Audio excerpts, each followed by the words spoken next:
messy. Right, He's not that great. He's not great at walking forward. I want to walk around you. Yeah, just to kind of bounce her all over. And it's This is the wide part of the trail here. okay. So we're good, Ben. So maybe even just here for walking. Let's talk about the races. I mean, everyone that's going to watch this probably already knows about Barkley and Big's backyard. I think one of the things that's less well known is the what do you call it? The last annual Vol State 500K. Oh yeah, that one seems to be pretty well known. Do you want me to do that too?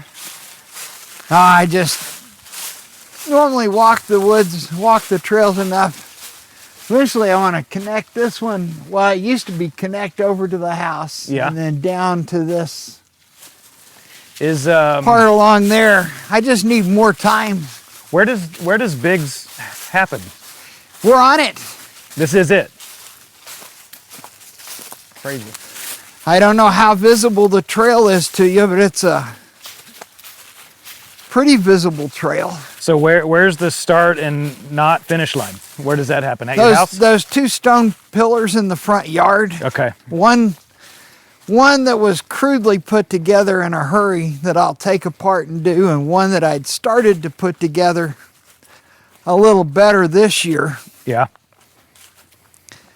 I cut back on the mileage I did last year. I wanted to get 3,000 miles in. So it really, the time spent walking cut into the time that I had available for working on the farm stuff. Yeah.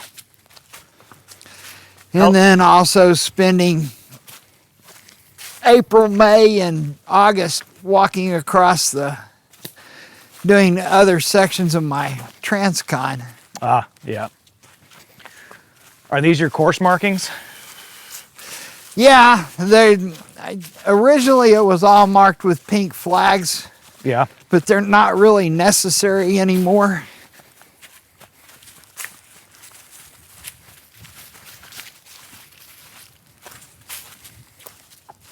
Oh, we went past without comment where we went across that rock shelf. Just below that, I'm bringing a trail around, and it'll have a cutoff in the middle that comes down from the house to a gap and then drops down to the bottom and comes in and hits this on the end. It goes along the front of the farm and then circles around to come out down here. Hold on, boy. We're not going to be talking about this. Hopefully eventually replace the out and back with an out and then back through the woods. Have to see if we can see how that works. What was the first year of Big's? 2011. Okay. Was that the first time you did a backyard period? Was that when that was conceived? Yeah. When you walk this daily, you can flip all the sticks off and keep them off the trail. It's how you do your trail maintenance. Otherwise, they constantly... Do you want some help? Nah, it's okay. Keeps you young. Well, I didn't give you a stick. It's a lot of bending over. Well, I can get one. That could actually work as my stick See, to help you it'll move. come in, the trail in the front will come in from here. Uh-huh. The one where we go down the road and cut off the road will come back up and meet this quarter, so this will be a four-way intersection. And we'll just split it. They'll run down the road, come back up through the woods, and then circle around and cross the driveway in front of the house instead of going back up the road and in the farm and then crossing. It'll save them from going back through camp. Okay, so it remains 4.1667 miles. Is that? But I have to get it back to 4.1667 miles. Or is it like the idea of a foot just being however big the king's foot is a backyard, just whatever your backyard is? Well, no, it was 4 miles was the basic idea to start with. Yeah. These are dead ash trees. The ash borer arrived about 3 or 4 years ago and killed hundreds Oh and my gosh. hundreds of beautiful trees. See that one there? Oh, yeah. And I knew it was coming. Yep. And I thought I was prepared for it, but it was still, Heartbreaking. it's painful to watch all those big, beautiful trees die. Yeah. They were a lot bigger than this when they were full of water. Do you use them for firewood or anything? I don't lug them out from back here. Yeah. That could be what you make the runners do for you one year. Yeah. These are pretty big logs. Yeah. They're still pretty heavy. See, the trail's real easy to see here. Yeah. Man, this is beautiful. How long have you owned this property? Since 2007. Okay. It's just about perfect. I spent about 3 years cleaning it up and building trails before we built the house. Were you still an accountant at that time? Yes.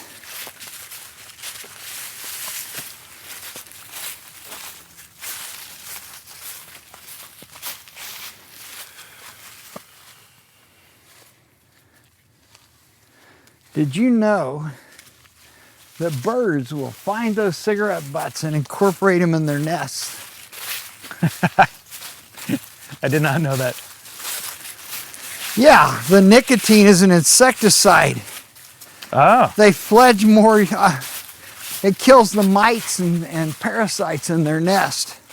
I don't know if they're aware of that, but birds do put those in their nest. You can actually look it up. Do the runners ever give you any feedback on the course? Is the prevailing feedback that it just is what it is? Do they like it? Do they hate it? Yeah.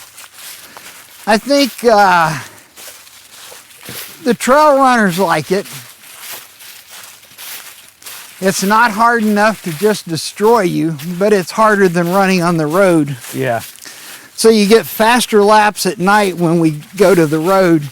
You simply can't do this in the dark fast enough, and that becomes then that's the Bentrance. That's what? The Bentrance. Ben's house is right over there. That's my nearby neighbor. Yep. Closer to walk to his house through the woods, and he comes over and runs on the trails and helps with them some. Nice. You need people to use the trails to keep them in place. You need somebody to walk them to keep all the sticks off of them. So does Little's backyard go through here too? Little's is the same course. Okay. Is it kind of like, so the idea, it seems like maybe you did it for Barkley and backyard. Like you have one kind of for the, I don't know if experts is the right word, but then you have one that's more democratized for. We have the BFC, which we can get large numbers of people into. Okay. Yeah, the Fall Classic. And do you do that at near Brushy Mountain? Yeah, it's Same place? It's in the same park. Okay. Uses a lot of Frozen Head. some of the same trails. Has some Barkley hills in it so people can get a taste. But it also has aid stations and course markings, and Got it. it's not overly marked, but it is marked. I mean, I've obviously not run it, but I'm familiar with the concept of scraping. And now I know I think as a quote from you tell the veterans to scrape those, virgin motherfuckers off. Leave them on their own. Now in the Fall Classic, are you equally as, is that a similar principle you encourage? There's so many people you can't fully scrape them. anyone that's struggling with finding their way. But they do have a map, and it's not overly marked. Yeah. And you should carry your map and have an awareness of where you're going. You have people that don't finish because they just simply don't bother to bring or look at their map. Yeah. All right. That over there is our septic Okay. field. Yeah. When we got the property, everyone said, you know, there's not going to be anywhere there that perks. And I said, get me a topo map. And you sit down and you figure out that if there's one place on this property where the soil will have filled in and set, that would be it. And sure enough, it was. Yeah, perfect. Did you build the house? No, the builders built it. Well, are you the first to live in it? But yeah, Sandra designed her house. Ah. Told her I didn't care what our house was like. I just was concerned with the yard. Yep.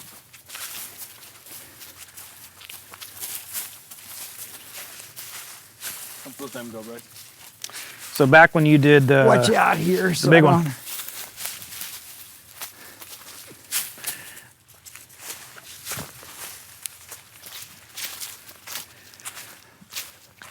So the Idiot's Run is probably the best named race in the history of American ultra running. Yeah. What I mean, so back when it was, I think year one it was like 70 miles, but year two you went over 100. 118.6. And at the time that you just had the Old Dominion and Western States, and Wasatch was kind of happening, but not formally. So to do 100 miles in 1981 was, you were one of the only ones. Back to your point from our other conversation that everybody probably knew each other who was doing all those. How many people were doing Idiot's Run? Oh, 12 or 15. Okay. I don't remember what the most we had was. It's kind of like the Vol State. There was an interesting phenomenon. We did the Vol State starting in 1980. Different distances, different courses before it was 2000 before we settled on basically the course we have now. Okay. And from 1980 to maybe 2006, 2007, somewhere in there, the most we'd ever had in one year was 16. Oh, and really? Then that year we had 18 and we were so excited. The next year it went to 35 and I had to change it from just a no-fee thing where we all got together and did it. Yeah. To make it feasible to do it. If I was going to have 35 runners, it had to go to having an entry fee and getting buses. We used to just get together and park cars at the end and drive together in a caravan to the start. But we had to get buses and we no longer could just count on finding enough motel rooms to stay the night before the start. Yep. Had to reserve them. So it had to have a fee. That's I believe that's one of my ash trees. There's lots of them. We came around with a guy, CJ LaRoche, came down and helped us cut down all the ash trees. Because as it is, you regularly have to come out here and cut fallen trees off the trail. So they came and we cut down all the ones that were going to fall across the trail over the next several years.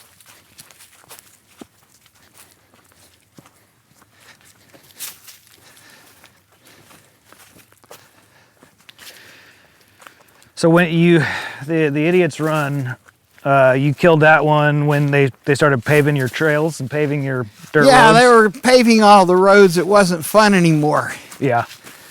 Gravel roads. I used to really love to run the gravel roads. And most of the country roads were gravel. Now there's almost no gravel roads left.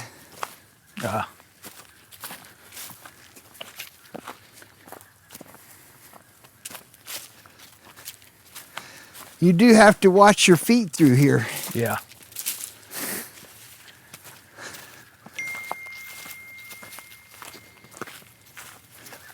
All right, tell me, the one that I'm most intrigued by is I don't have my notes in front of me. The race for the ages. What do you call that?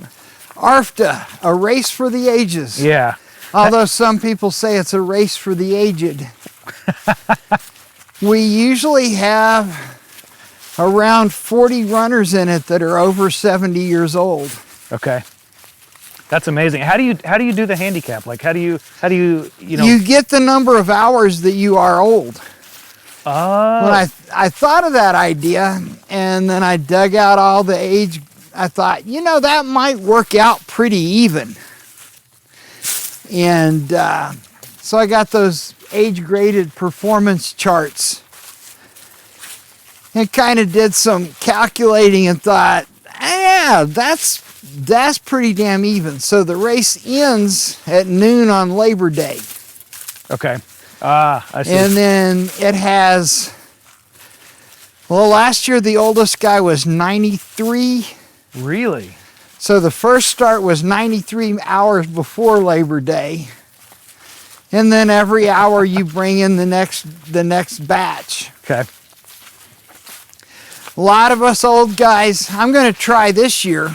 The plan is, all goes well with the year, I'm going to shoot for getting one more 100-miler in. Okay. I'll have 72 hours. I think I can do it. I had thought I would come off the Transcon and I would be in such good shape that I could do it that year. Or even this year when I only did like 415 miles. But I didn't even get home until a few hours before I was supposed to start. And I really wasn't. So is the race for the ages, is it virtual or is it in person? It's in person. Okay. The Dead Man Mile. We have a 1-mile loop at Dead Man. Okay. It's the Deadman. It's a family name in Manchester. Okay. They even have the Deadman Funeral Home. That's too good. Yeah, see, this is the top of a tree that fell out. Got it. Another one of the dead. Oh, over there.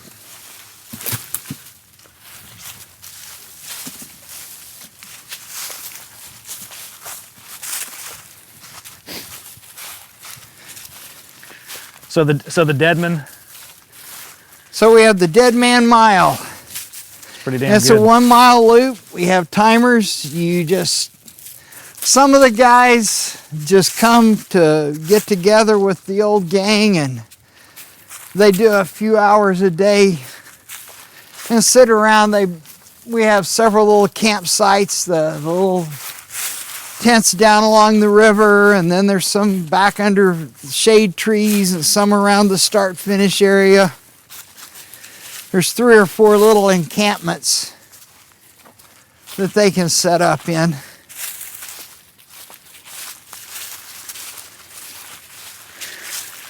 And a lot of guys try to get one more 100. The winner has ranged in age from 49 to 75. so how do you calculate a winner? Is it the percentage of total time? It's how many miles you get. I see. So it's a timed race, total number of hours. It stops at 40 hours. At 40 hours, all the remaining runners start. Got it. Everybody 40 and under gets 40 hours. Okay, got it. And now that wasn't an ash tree. That was just a hickory tree that came down across the trail. Oh. Up.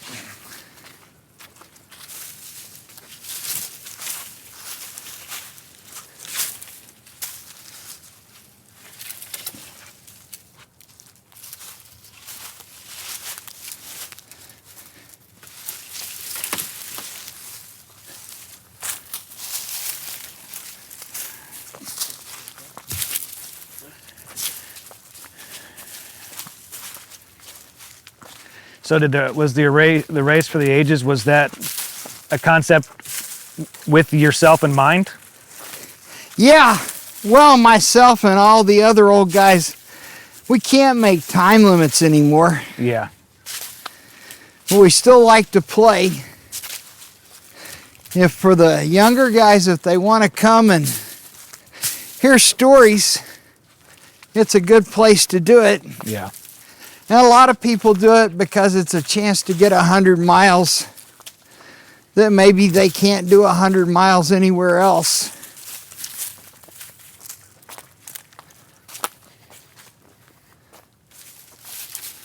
By the way, do these extra miles today, do they work to your advantage, or are these just extra miles for? Yeah, it'll be an extra mile in my logbook. Good.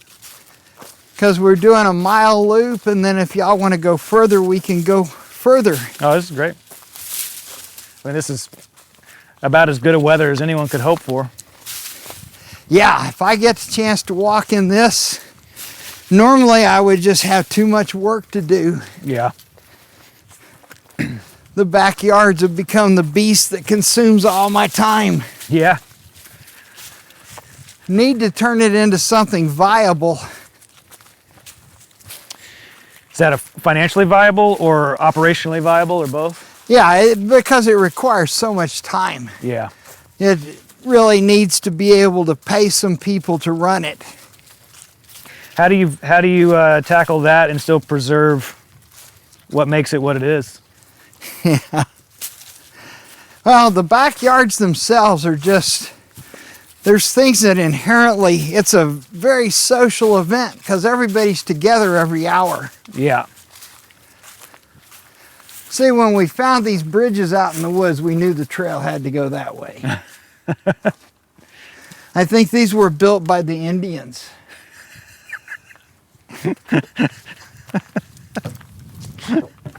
It's a sign. Possibly they're just naturally occurring. Yeah, I think so. Did you ever see The Gods Must Be Crazy? Yeah, I actually did. The second one was better than the first one, but anyway, it makes me think of it. I just saw the one with the soda bottle. Yep. Yeah, I mean, that's really all you need to see is that scene. Yeah. I don't know what's happened there.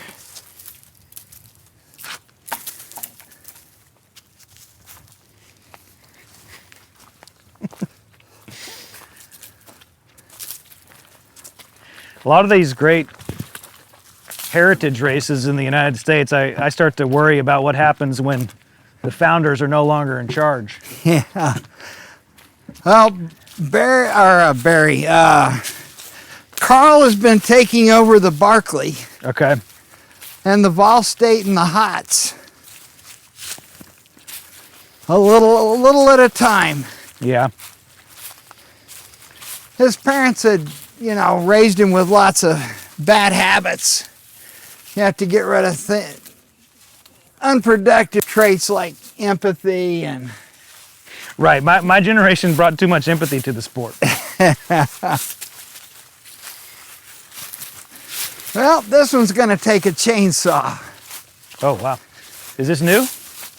Yeah. It's one of the old ash trees that we didn't catch when we were going around. It was hard to find them all. You ever get any of those big ice storms out here that take the trees down? Oh yeah. We are in the ice storm belt. Yep. Well, I know in Tulsa where you lived, I know that those are near Tulsa, I guess. Some amazing ice storms happening out there in the last 10 years. So yeah, I'll be out here. Ooh, me or Ben one. We'll have to come out and cut that off the trail. Yeah, it's a big one.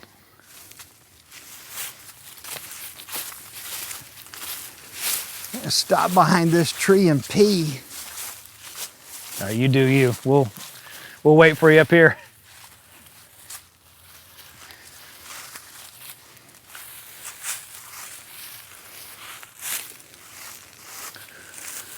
I'm interviewing my dad right now.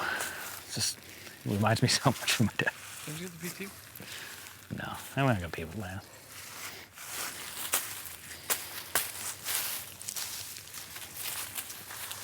Trail work on the Big's backyard here. Pretty amazing. It's a nice backyard. I'd say. How many acres do you have here? It's about 150. Okay. So I know your septic was over there. Is it all covered in trees, or do you have some Well, openings? see, that's pasture right there. Okay. There's maybe 20 acres of pasture total. Okay. Did you ever run any cattle on them or anything? I have not. Allison still lives right around that corner there. Okay.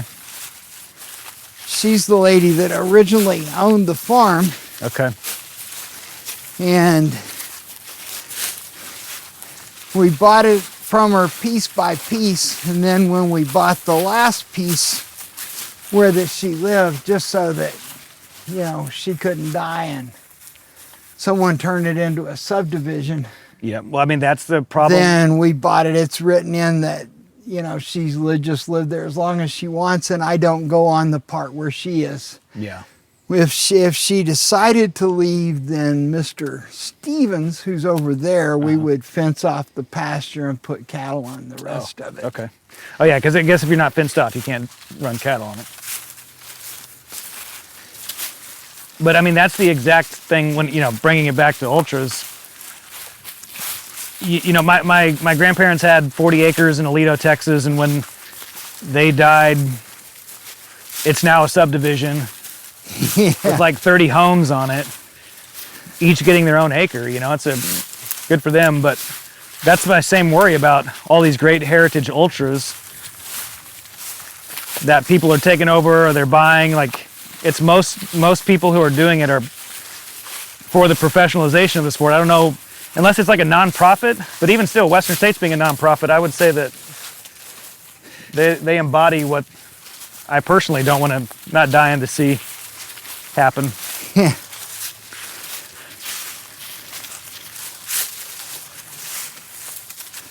Well, the Barkley has survived on contributions all this time, because it's not cheap to put it on the way it is now.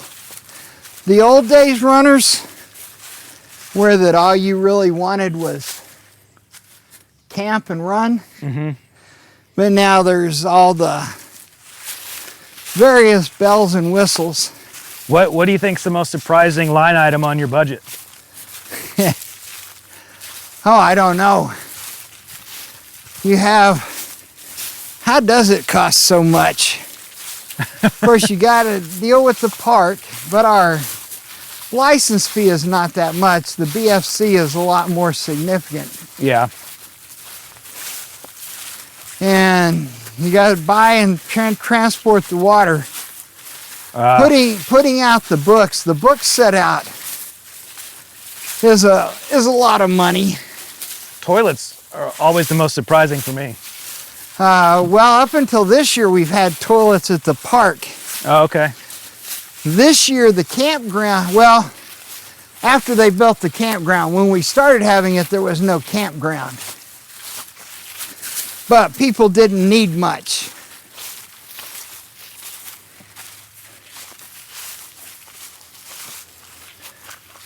So you've got all different stages in the forest regrowth. This, we went through cedar thickets where it had been cleared until recently, and so it grew up in cedars. And then the hardwoods come up through the cedars. This, I believe, is a persimmon tree. Oh, wow. Male or female, I couldn't tell you.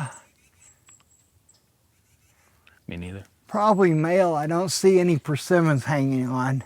Would that be I guess, I mean... And this is converted mostly to hardwoods now. Interesting. And then some parts are still mostly cedars, still cedar trees with the hardwoods just coming up through them. Once they get above, the hardwoods can't grow in the briars and the brush, but the cedars can. Ah, okay. So the cedars take hold and choke out the briars and the brush, and then the hardwoods are able to come up and go penetrate the cedars and get above them and shade the cedars out. This is all happening without you doing much except clearing out the stuff that's falling? Just off the trail. Yeah. I've got to come up here. There's some kind of invasive vine. Oh. And I got to get out here in the spring, if possible. I don't know if I'll be able to this year or not, but need to get out here. Oh, and that tree right there was a solo tree that grew up when this was all pasture. Oh, wow. And so it crowned real low. And now eventually when the bigger trees come up, they'll shade it out and it'll die. Crazy. Because when a tree crowns, you know, they come up, and first they build their root system and then they shoot the stem up until they can get in the clear and get sunlight, and then they crown. And once they crown, they can't shoot up again. Interesting. So the trees that were growing in a pasture that crowned real low to the ground will eventually get shaded out by the new trees growing up. Okay.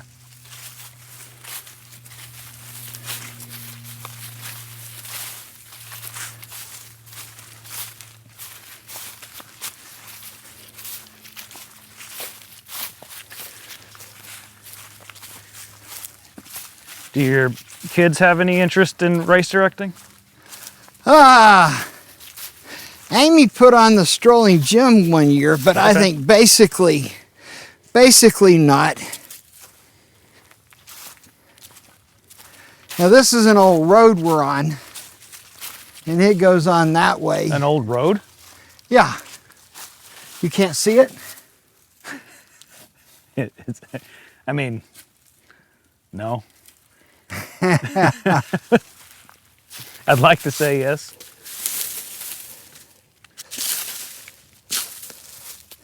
And this is the stuff. This is the famous V tree, which sadly is probably was its last year this year, because one of them was an ash. Okay. Oh. And one of them was an oak. And the ash, that was the first one. I went out walking in the woods and I saw a lot of woodpecker damage on this tree. And I thought, that can only mean that the emerald ash borer has gotten here. Oh. And by the end of the next year, all of the ash trees were either dead or dying. Yeah. And this one, of course, died. I guess we don't have to take it down, but it'll eventually break off and fall. Yeah. Now from here you can see the road bed. Yeah. And road, like what year would that have been a road? Maybe up through the 60s. Amazing.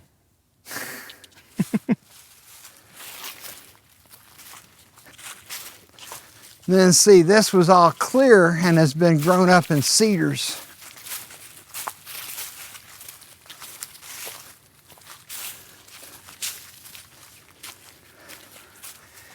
And now that hardwood didn't make it. Where's that? No, that's another cedar. That's the cedars dying. But if you look through there, you can see a few hardwoods starting to come up through them. Yeah. Before the cedars, it would have been brush and briars.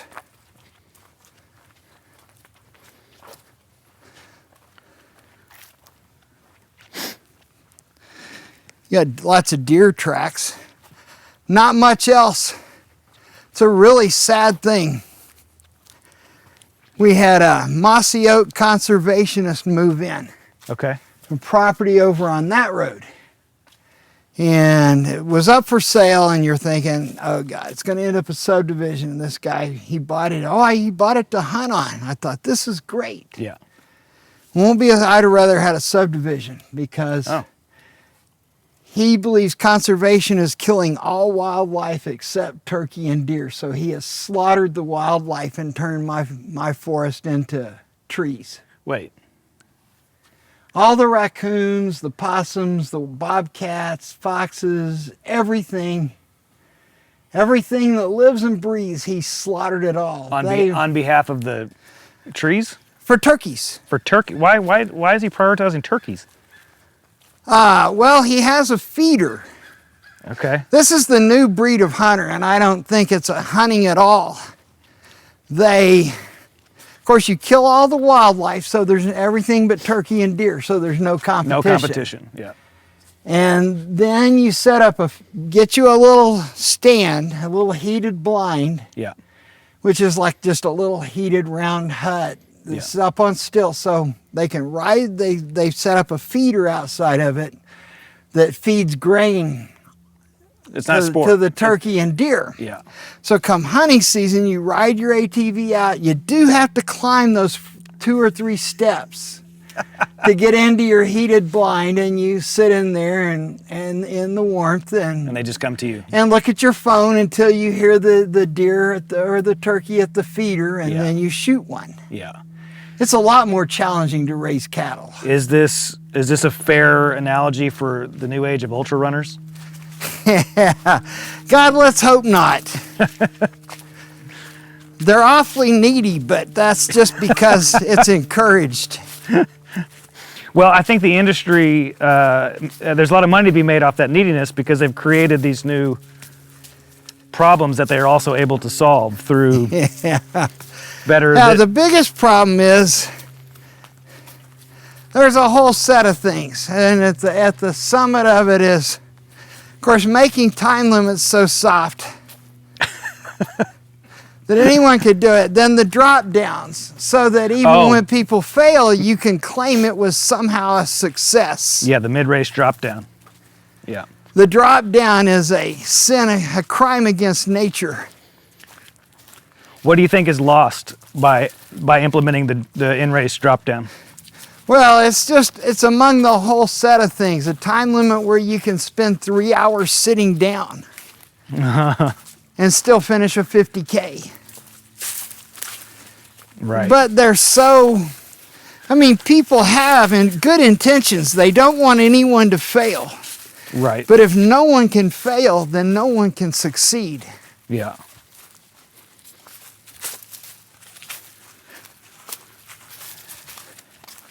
And this over here is kind of a natural amphitheater. You can't really see it real good. I had kind of wanted to put the house back in here. Mm-hmm. But is this a flood hazard or whatever, floodplain? No, there are 8 cave entrances on my farm. Really? That I know of. Okay. Anyone gone in them? Now that was one great fall. I came out here every weekend, cleared that by hand. Really? With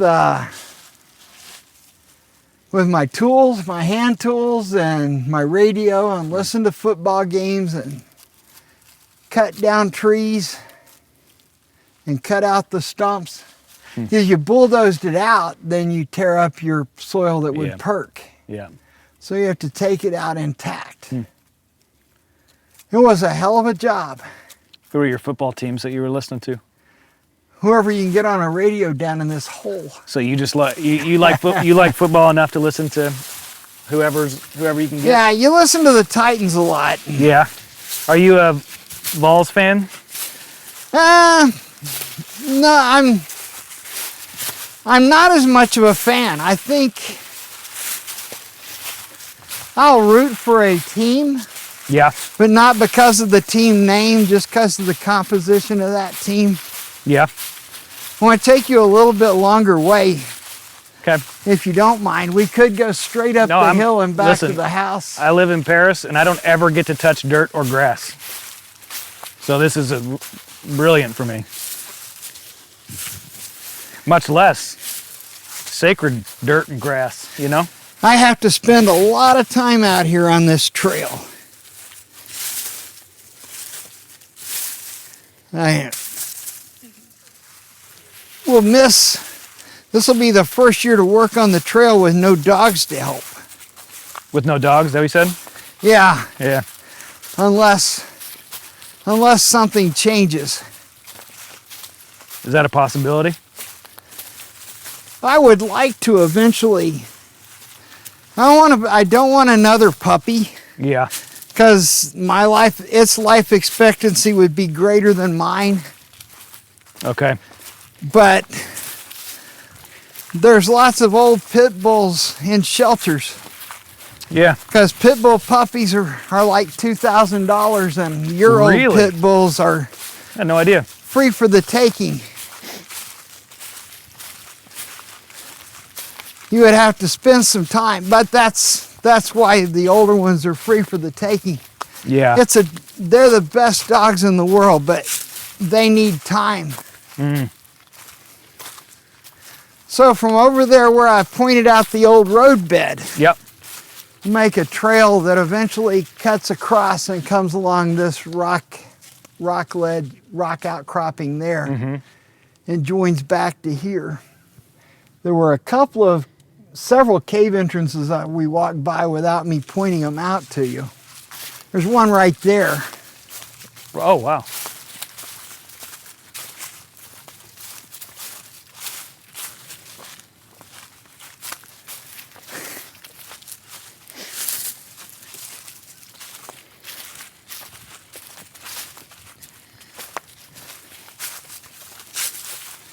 But I'd like to make nice connecting trails. I mean, I know where the trails are to walk them without a trail being there, but I don't think that would work. But eventually, if I outlive Allison by enough, use her house for a bed and breakfast and have about 8 or 10 miles of various trails behind the place, and just rent it out specifically to runners, you're in reach of all the vacation stuff. Yeah. And this would be outside their door. This is incredible. I think that would work. Yeah, I agree. But it wouldn't be a party house. Whoa! Watch our rocks, they get slick. Yeah, is that just like dew or? They're just, whenever they're wet, there's algae that grows on the surface. When they're dry, the algae is kind of gone, but when they get wet, the algae fills with water and becomes slick. There's another old road bed going off that way. And were these public roads or private roads? They were farm roads. Farm roads, got it. This one through here might have been a public road at one time. Hard to say. We're on the road bed now. The old road beds make a great place to put a trail. My family moved to Texas in like 1850, but before that, they were in Monroe, Tennessee for a long time. Never been out this way since I've known that. Monroe is a lot further east of here. Yeah, and before that, of course, they were coming in from New York. I've run through Monroe. Have you? Oh yeah. I know a little about it, but So the road bed goes on across and cuts through the other side before we put the bridges in. And I probably still now would cut a trail that follows the old road bed to where this trail comes up on the other side. And it gives you a lot more options. It's a nice walk. So I was walking through there with, well, let me show you right back here, with somebody. And I telling them we were following the old road bed, and they said, "How do you know?" Well, because where that you had drainages cross, they built rock walls. oh, There's like 3 more of those little rock walls between here and the other side. wow. How old do you think that is? Probably been there a couple of 100 years. That's amazing.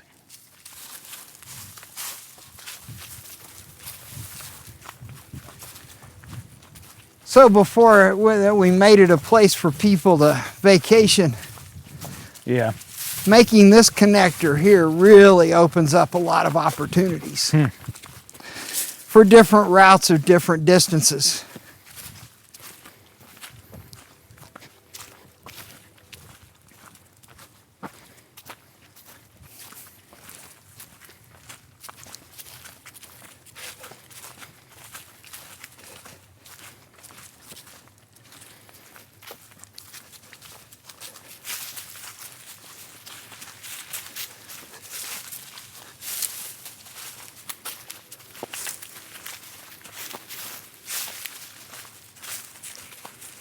See, there's another race that in my mind right now that starts, that you call the last annual something.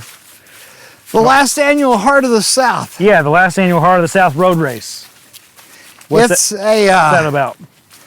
It's a more advanced version of the Vol State. Okay. The Vol State, because we've had it so long, that's an animal trail. Oh, nice. Deer or turkey? Deer trail. Yeah. Turkey don't really make trails. They don't need them. And so they finish at the same place as the Vol State. Okay. But they don't know where they're going to start. So they park all their cars in a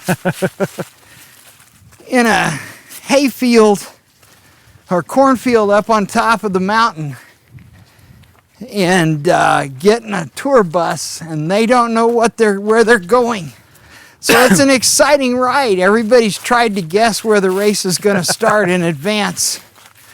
At every major intersection where you turn, there's a combination of cheers and groans depending on what people guessed.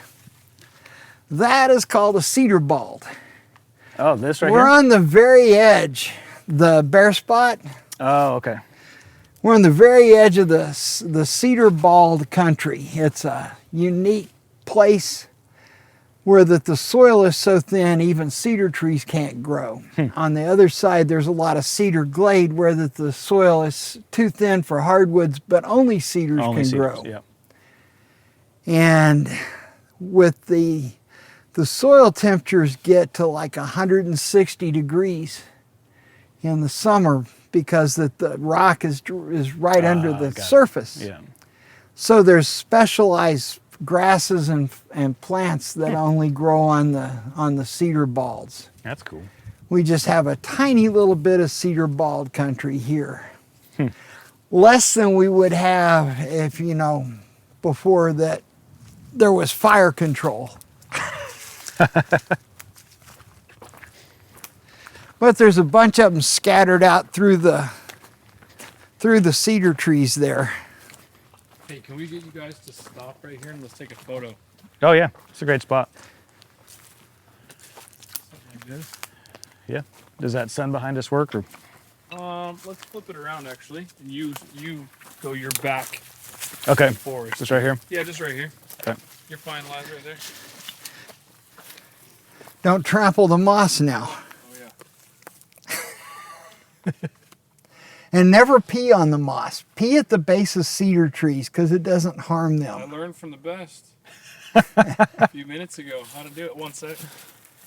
I wasn't at a cedar tree, but Look at me, Laz. 1, 2, 3, 1. I figured with all those cameras, I needed more blockage than. Yeah. Smart. Than normal, probably. See, we're back on old road bed.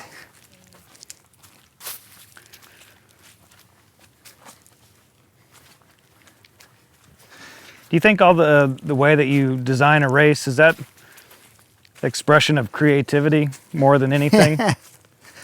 The Barkley and the Fall Classic are always interesting Yeah. because I think I look at it more as expertise, taking the course you're putting together and figuring out how it's going to be to run and how long it'll take to try to keep it right at the edge. Yeah. And what you do is you have a basic course, and then every year you make small adjustments to keep parts of it fresh and new. And then eventually it becomes so convoluted that you have to make a major reroute Yeah. And the first year after a major reroute, there's widespread failure, and they say it's impossible. But the humans, they communicate and they talk and they run it and they figure it out. And the impossible becomes possible. I think of you, I don't know, are you a scientist in a laboratory or are you an artist at a canvas? A scientist in a laboratory. Yeah? It's fascinating to see, to watch how the humans approach a problem collectively. And the combination of learning better methodology and better technique, as well as developing the belief that it can be done. Is that the... It was really a surprise to find this naturally occurring bridge out here. Yeah, I don't know, did you plant it? Yeah. No, it just sprung up like a mushroom. I think these are actually fungal. Someone's having some beer out here. You want me to grab that for you? You might sink, but you can. I'd rather not sink. Yeah, Is that a horse apple? Yeah. I don't see the one you're pointing at. It's rotten? Yeah. You know the whole story behind the Bodock tree. I don't. You're from Texas. Well, I grew up throwing horse apples at people and friends and cars, but I don't know the story. Now I got to come back out here eventually and extend a rock wall up this side to keep the creek contained. Yeah. So that it doesn't, when it floods, it doesn't wash over this into the bridge.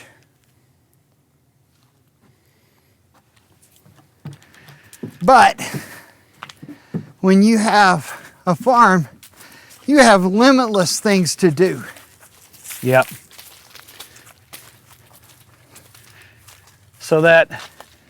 And that up there around the corner, well, I guess you can see the back corner of Allison's house here.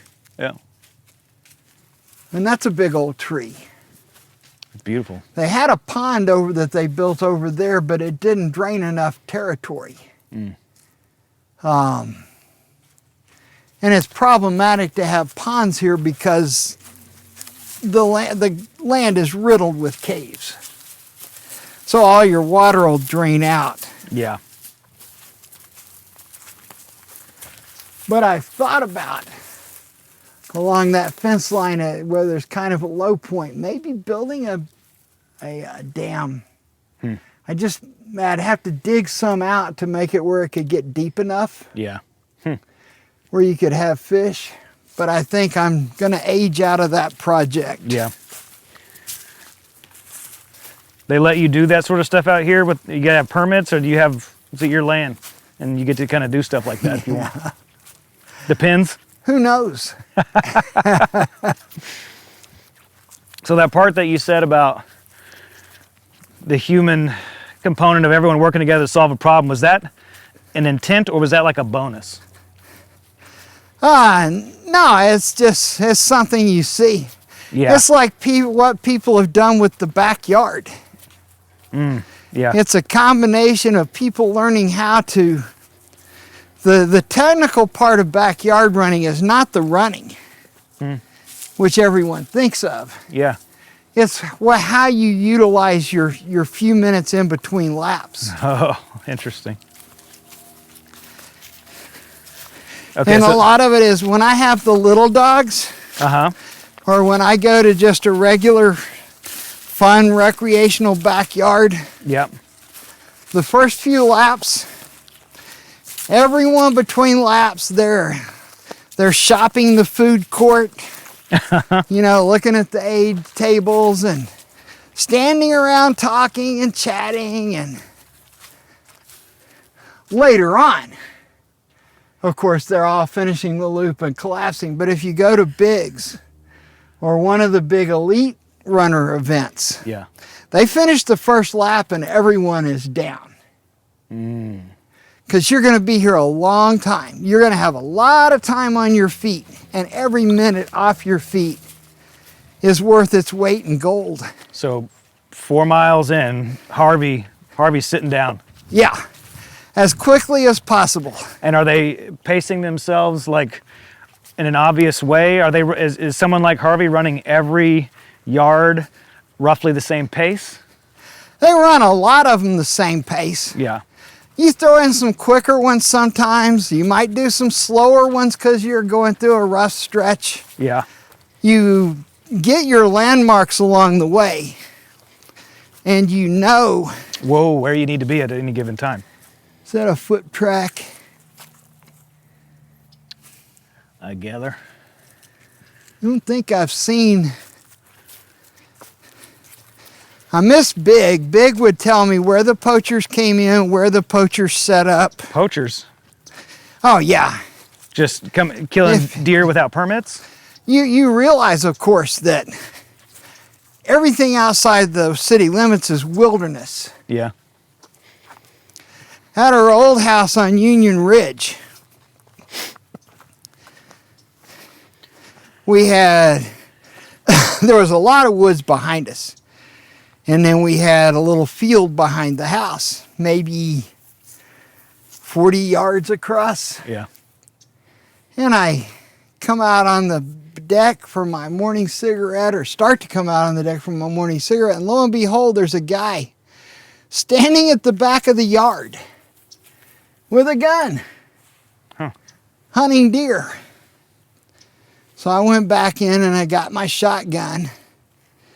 And then I opened the back door and came out on the deck, and he looked over his shoulder at me, and I just took it and went, Yeah, that's all you had to do.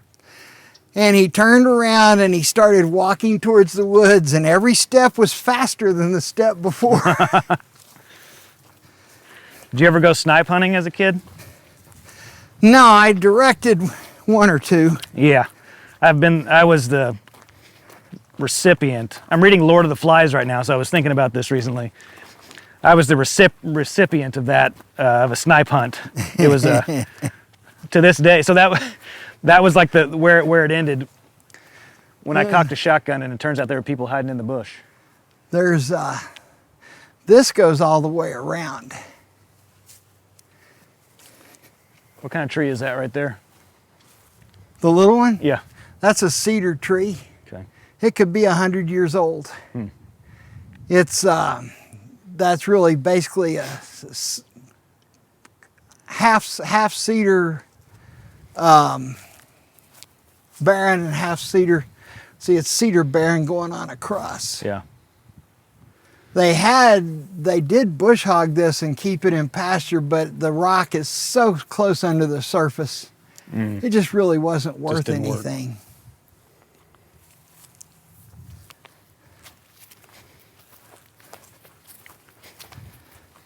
And I said, let it grow up. It gives us a cushion from the back of Mr. Stevens' place. Because he doesn't want to look out his window and see us running on these trails. How many people do you let into bigs and littles? Big 75. Okay. Littles never fills up. Really?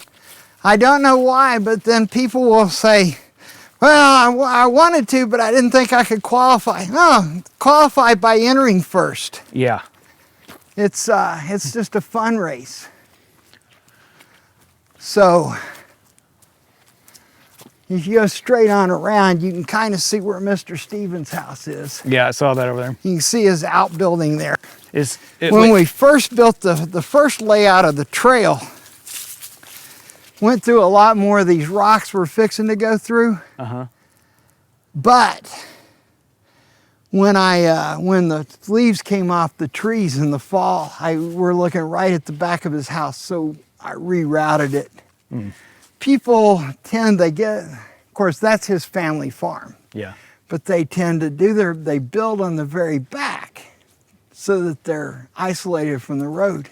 Yep. I learned in Union Ridge, if you build near your boundary, someone will put some fucking piece of shit right on the other side. Yeah. and there's nothing you can do about it. Yeah. But he's in luck. I'm not going to do that to him. And my trail, no, you don't live there so that you have to have curtains in your windows. Right. So we moved it. That's nice of This you. is as close as you get to having a view of his house.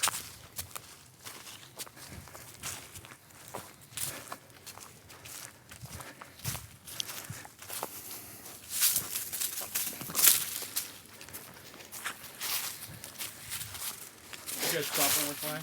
Yep. I just really, hey Laz, can we take one more photo? Yeah, This is can real we pretty sit on right the here. rocks? He wants to sit on the rock. Sure.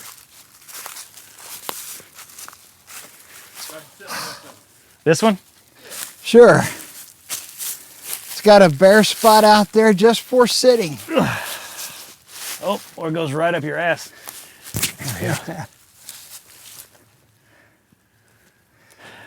So there used to be a fence along there. You can kind of see it. You see that hole in that fence? Yep. That was Yeah. when the fence went on. When the fence was complete, that hole was cut by poachers Oh. before Mr. Stevens built his house. Crazy. Josh, you need a cigarette? Yeah. I'll join him. Do you have one on you? I don't want to take a blast. What brand do you have? Yeah, camels. Camel Witch. They're the girl ones. Camel Crush. Yeah, I don't know those. It's all right. You're too old. Oh, Got a gift for you.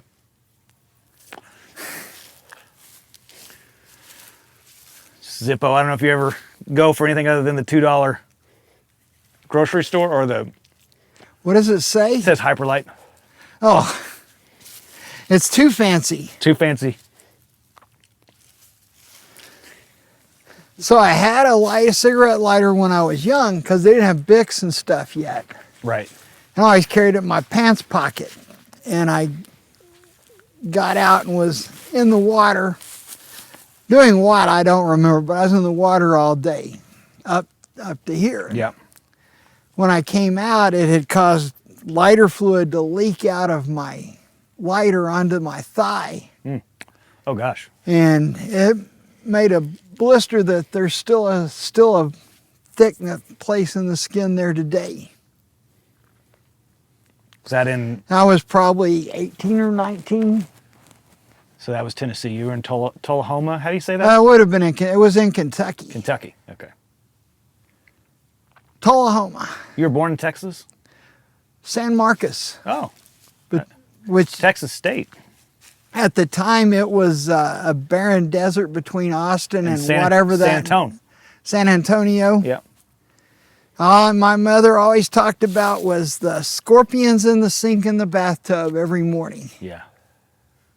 Did you know? I mean, right? You're real close to Bandera. It was a great race. Do you know Bandera?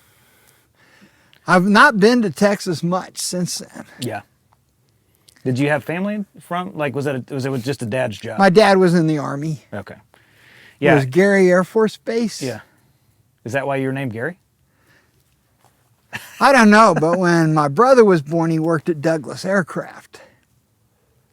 Is his brother's name Douglas? My brother's Doug. Douglas. I like that. Simple. People and names. There was a stray pit bull that showed up, and I'm not sure what became of it, but if it hadn't found a home, it was probably going to end up being mine. And I would have called it Happy Dog. There was Big Dog and Little Dog, Wiener Dog. I don't know why people give their dogs weird names. How does it pop into your head to give your dog Weird name. a weird name? And then they say, his name is such and such. Well, is it really? That's kind of like saying the name of that is a hickory tree. Well, it doesn't actually have a name. Right. There's also, I thought you were going to go through, there's a town called Happy. Maybe you walk through it in Texas. Now, this was just a really happy dog. It was a really good little dog. And it was just going through your land? Now, this guy lives over, Philip Miller, who lives down at the end by the slab bridge, had picked it up and was looking for the owner. It showed up in his yard. This is dog dumping country here. Okay. And trash, people dumping like mattresses on the side of the road? We've got a freezer and a wine cooler that's been dumped over on Broyles Road. You think about picking it up? Bringing it home? No, the county will eventually come get it. It's one of the foolish things that they do. They enable it? We get lots of TVs and tires because they charge you to dump TVs and tires. And oil. Well, then they have to come out and get them, which costs a lot more than what they collect from all the TVs and all the tires that they collect their dollars for. Yeah. It would be stupid. Just let people dump them there. Yeah. Yeah. It saves this government money. A ton of money. Yeah. Not always the highest priority. But some of these people are just trash and they just dump because this is wilderness territory. Yeah.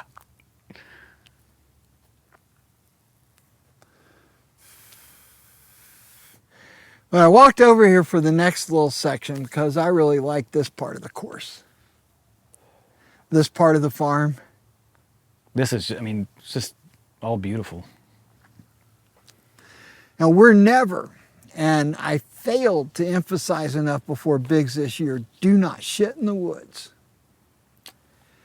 I'm sure I have a friend who all that's his nickname. all my neighbors had their dog come home having rolled in human shit because people shit all over the course. So we've got to return to really overemphasizing that. You're never not in somebody's yard. Good point. This is a different place. It's kind of like out there. You have to watch who goes on to the Castle Rock Ranch. Now they got 2,500 acres. Yeah, I get that.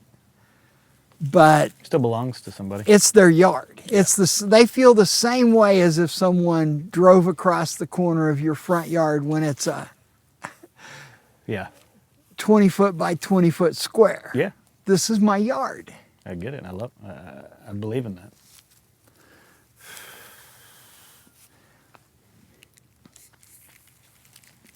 Do you ever have anyone just outright surprise you that I know you're a numbers guy. You're running the numbers, Barkley, and they just completely surprise you that they went further than you thought? Oh yeah. You frequently have people that do better or worse than what you anticipated.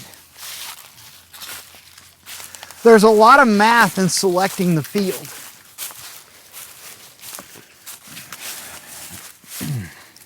Well, I heard you talk once about women on average 11% Yeah. slower than men, and it wasn't until one of the men finished in such a way where there was 11% left, right? Yeah. And that's when you thought, okay, the door's open.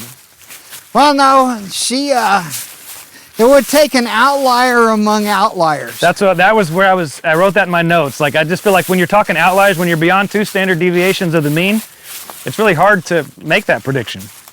Both physically and mentally. Yeah. And you have to have a lot of different skill sets. We've had women show up who had the navigational skills or the wood skills Yeah. to do it and weren't fast enough. And of course, plenty of women who are fast enough but simply lack the overall skill set. Yep. And then you have to have a different mentality because you don't have that human support on the course. That's right. You are self-reliant for many hours at a time. This is a bunch of headless caves. Whoa. The tops of the caves have eroded off, but you still have a network of caves, and some of them over there are really deep, where it's deeper than your head. Really? But you're right in Mr. Stevens Ah. behind his house. So we moved to this one. And there's still some little branches of cave. Wow. You know, one thing that surprised me about this course is how technical it is. I wouldn't have guessed how technical it is, because it's not. So it's Considering how far people go. Yes, to run this for 4.1667 miles. Yeah. The technicality, it's impressive. I liked it for the backyard because you have to be a total runner. Yes. If you really are just not any good on the trails. Yep. But I said there's trail runners and there's road runners and there's runners. Now, I don't like to run the trails that much because I like to see. Yep. So I was never a big fan of trail running. I understand if you never get out in the woods, it's just blessed to be in the woods, even if you're missing everything. Yeah. If we had wildlife still, I would have been showing you all the tracks. I used to take my grandkids out here and you show them the tracks and the poop and the different stuff and tell them this is how you read the news in the woods. You see, this is where, you know, something sets up at night, and this is where, here's a little pile of feathers. Something had dinner. And then you look at how the bird was eaten to determine what it was that ate it. You know, something that pulls all the feathers out or something that just eats the whole thing. Oh. Interesting.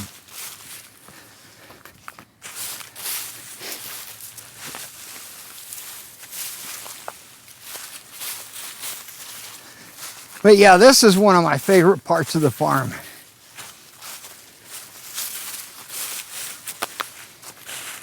How did you choose that as your Except walking when there's stick? a tree down and I have to lug a fucking chainsaw out here. Yeah.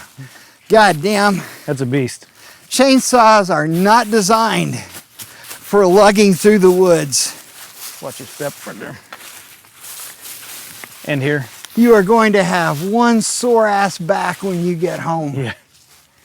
And then only a few big trees lived on this, but they didn't get cut because they're too hard to get to.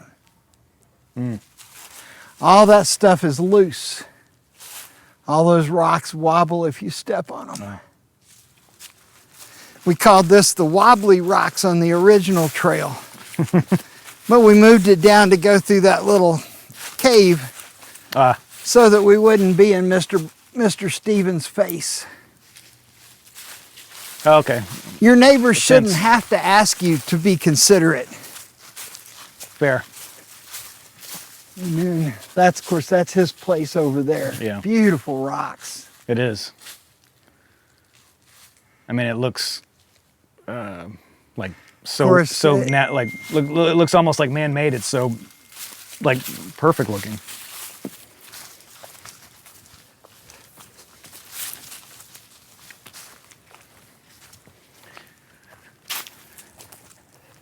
So how did that become the stick you use for walking? Larry Kelly brought one of these to Barkley one time. And said he thought it's a show prod for cattle. Oh. See, it's a hot shot. You plug it in there. Yeah. There's times I wish I could carry the battery that goes with it. It's good for staving off dogs. Okay. But it's not a good weapon for eliminating the problem forever. Yeah. Yeah. As I told the people at the meth trailer, which is gone now, thank God. And they had their pit bull was not a nice dog, not a well-trained, not a good dog. And I had a lot of trouble with it till one day nobody was home. And after that, whenever it saw me, it ran to the yard and got behind the fence and barked at me from there.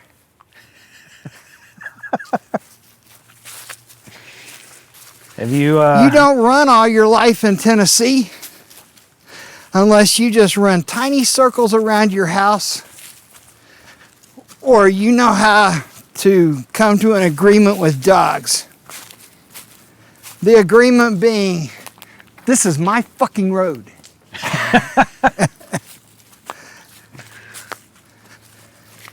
That's your yard.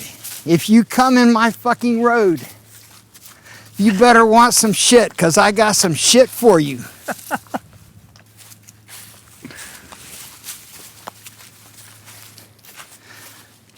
When we first moved to Union Ridge, I had a neighbor that had a biting dog.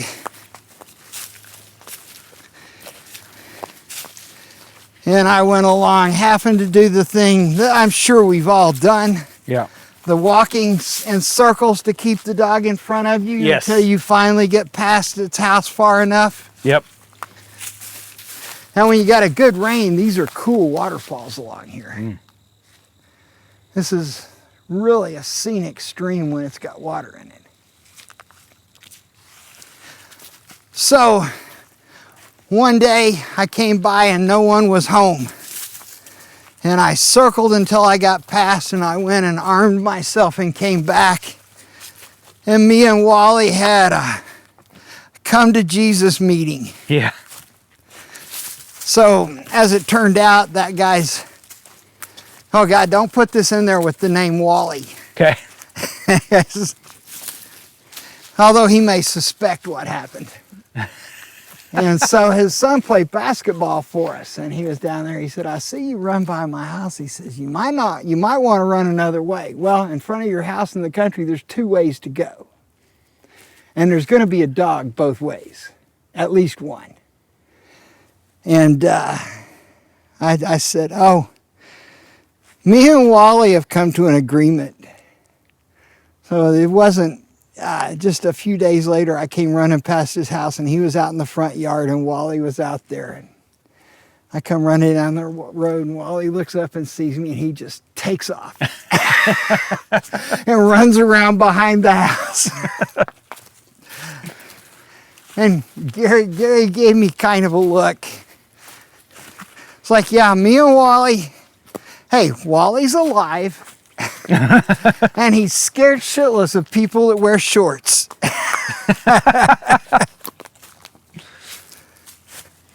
Because you can't trust those motherfuckers.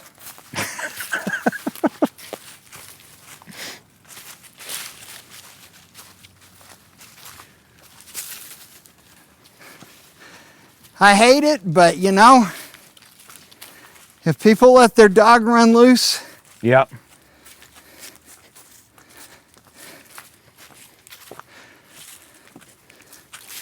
the road belongs to me.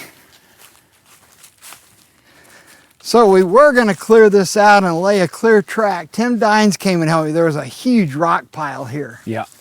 And we moved them all around and made a good path for people to run through instead of clambering over the loose rock. But when he got to that one, it's attached to the center of the earth. Couldn't do anything about it. Tim is a big strapping guy, and he leans over, and, you know, we tried to move it, and then he said, you know, just step back. And he got down there, and he wraps his arms around, and he goes, ah! It didn't budge, but I swear the treetops swayed. And I'm pretty sure that some people fell off bar stools at Buster's in Murfreesboro.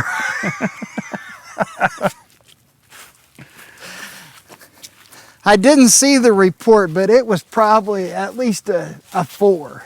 Yeah.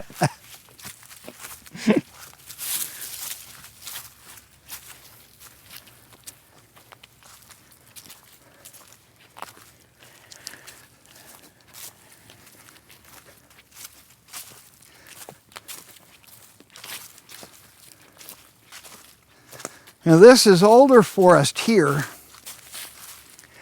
and but it has at one time, someone came here and thinned it out for the purpose of cutting timber on it. Mm-hmm. And so you have a lot more undergrowth because the canopy hasn't completely filled out yet.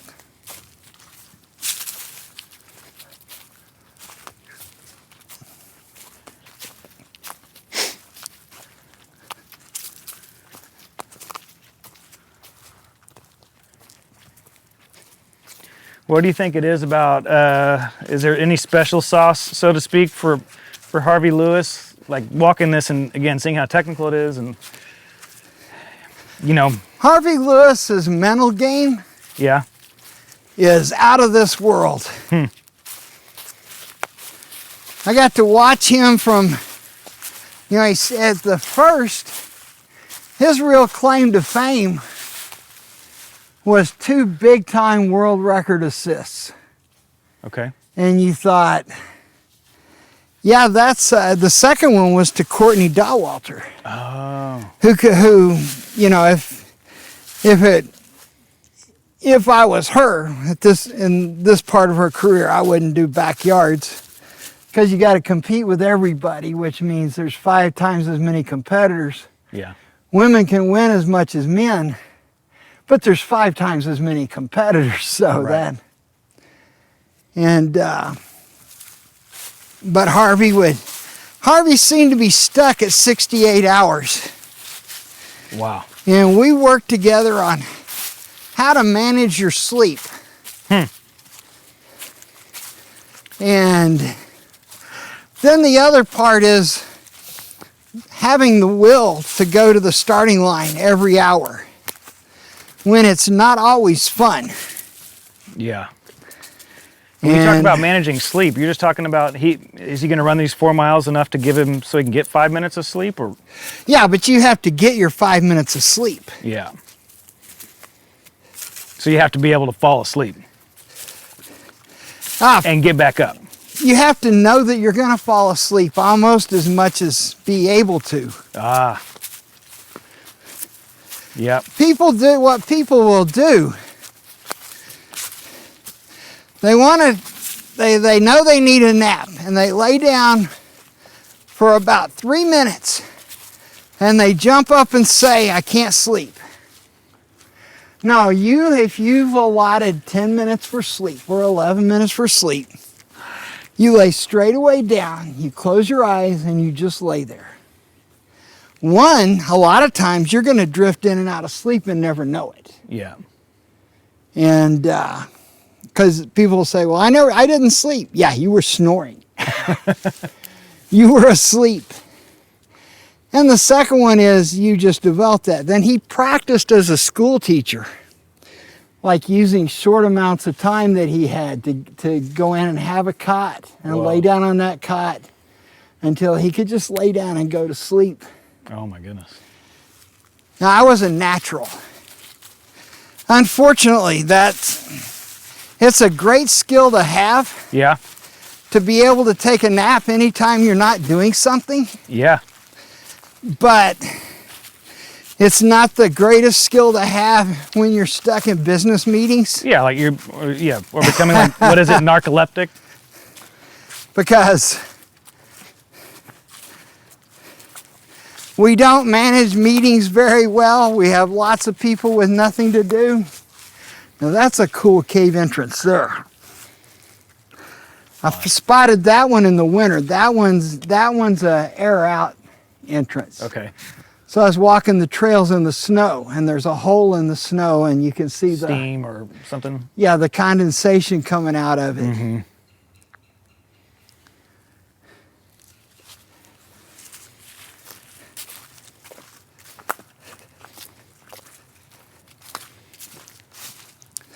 I didn't change to my old shoes, which I guess I've got other shoes to be dress shoes. My running shoes are dress shoes first. And then they convert? Once I get some kind of stain or something on them, Yeah. they become running shoes. Then when the soles are worn out, they're working on the farm shoes. But you do see lots of deer tracks. Did I just see steam coming out here? Seeing things. Felt like I saw some. Yeah, I don't think there's a hole here, but you never know. Maybe it's jet lag.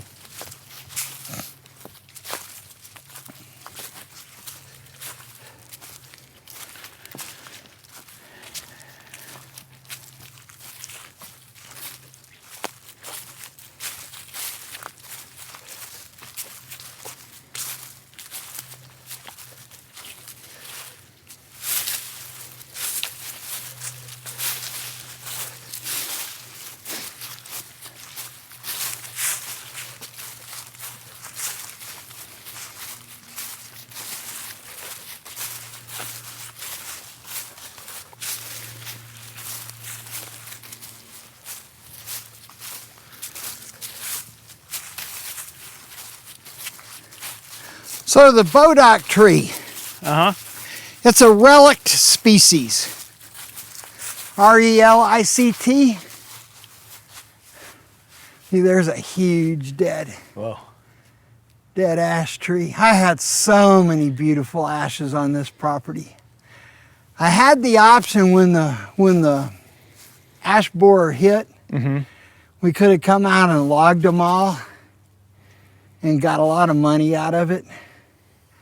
But it would have utterly destroyed the forest. And I'm 70. I would not live to see it recover. Yeah. So I just said, let them fall. But it still sucks.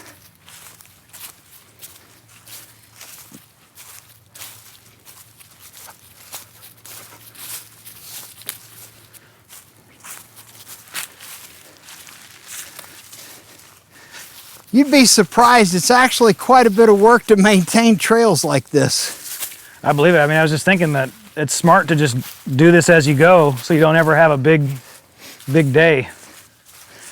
Well, in May, in April and May, when the first big burst of stuff comes out, just abandon the trails because everything is growing really fast. Yeah.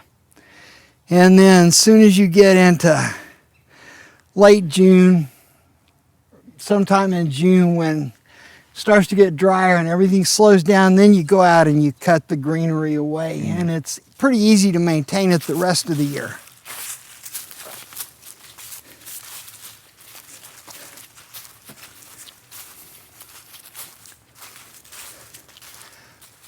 So the Bodock trees used to grow all over North America. But those big old monkey apples, hedge apples, monkey brains, whatever you call them. This is a little Bodock, which you don't see many of. They had reduced to only a small area in Texas. That's why I can't believe you're from Texas and don't know the story of the Bodock. And the Indian tribes that lived there, they kept the Bodocks going because this wood, it is incredibly hard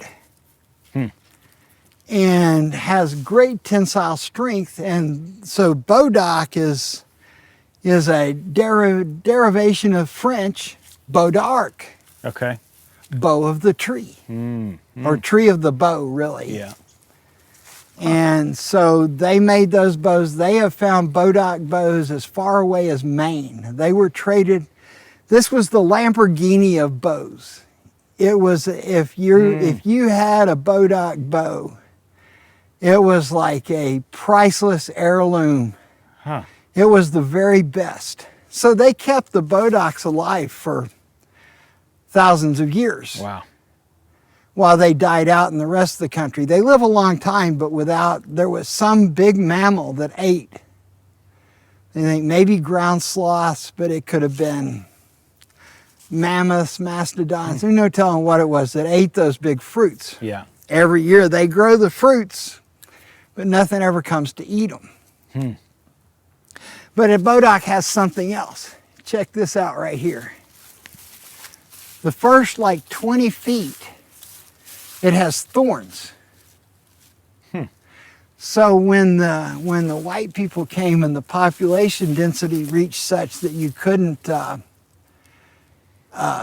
free range all your animals and you started having to fence off your land, they did split rail fences, which last about a year. Okay.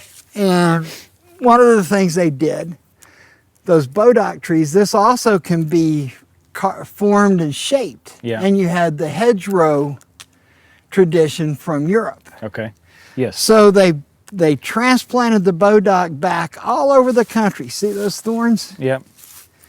And used them to make hedgerows. So when you find Bodock trees, you're on a property line that goes back at least a couple of hundred years. Oh, interesting.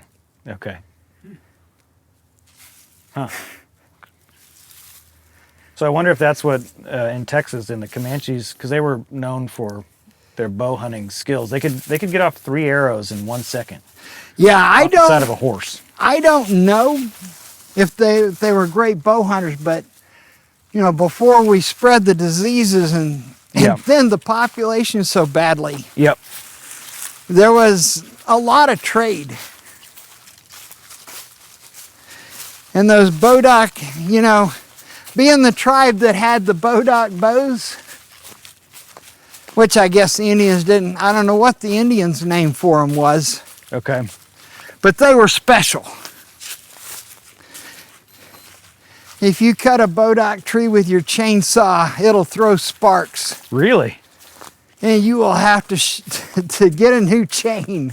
Man. They are unbelievably hard.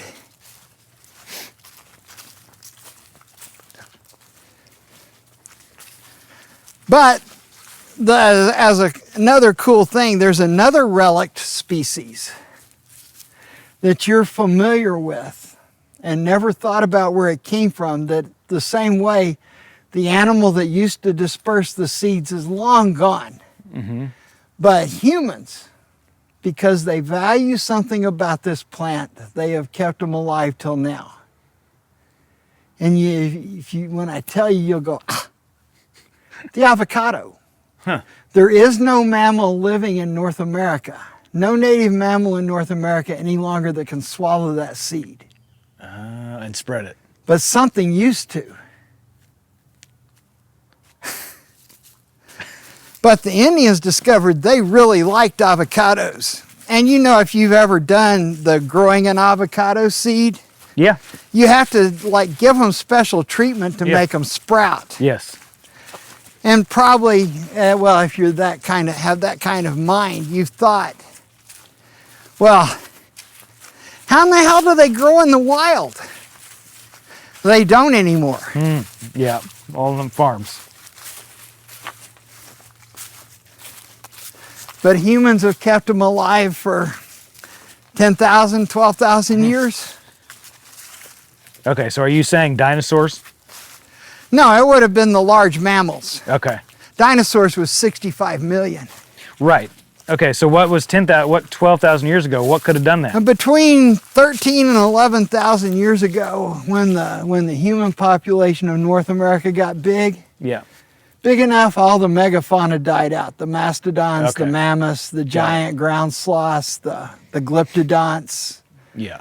all the megafauna. They'll argue forever about whether humans led to their extermination or not. But yeah, look at how we do. Well, there was some mass extinction event 12 to 13,000 years ago. What do they call it? Oh, the little ice age. The maybe? longer dryas. Yeah, there's a bunch of those. Far from an expert on it, but I know there's something significant about 12 to 13,000 years ago. The next major volcanic event is Younger going to dryas. do humans a lot of damage.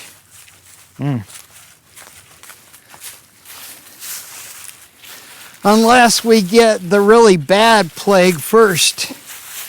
As we demonstrated with one that wasn't bad at all, that we managed to make terrible. That we don't, we are not capable of dealing with it. Now that's the Bell's house back on top of the hill, and then this is their land on the other side.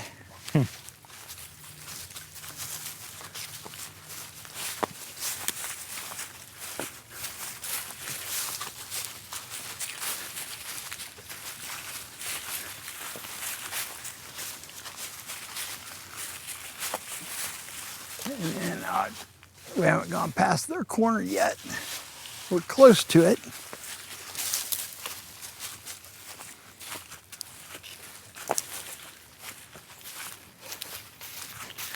I guess we haven't talked much about Strolling Gym. Yeah, That's a horse, right? yeah. I wanted to connect. That was the first thing I directed. Yeah. And I wanted to kind of connect it to their local stuff. And the horse show was still really big then. Yep. And is that 40 miles? Yeah. Kind of patterned after the comrades. Ah, okay. Would desire it would become something that lasts for a long time, but I don't think it will. And there's their corner. Okay. This little piece over here is about 10 acres I don't own yet.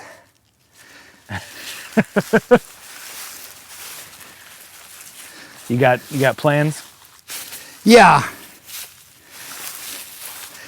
Since I got here, you cut off all the sound for a minute, and I'll tell you. Ooh. Cut it off. Pause it for a second.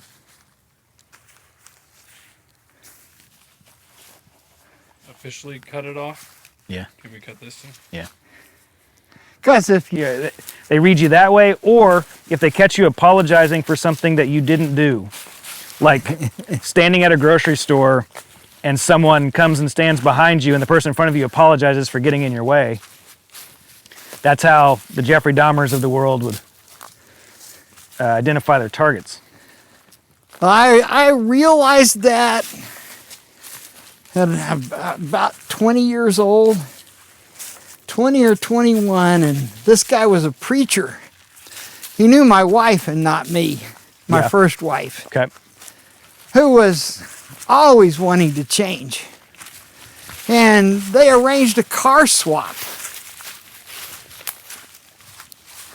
Well, he had a Hornet, we had, I don't know what it was. They weren't either one. You know, they were $500 cars. Yep. Probably $50 cars then. And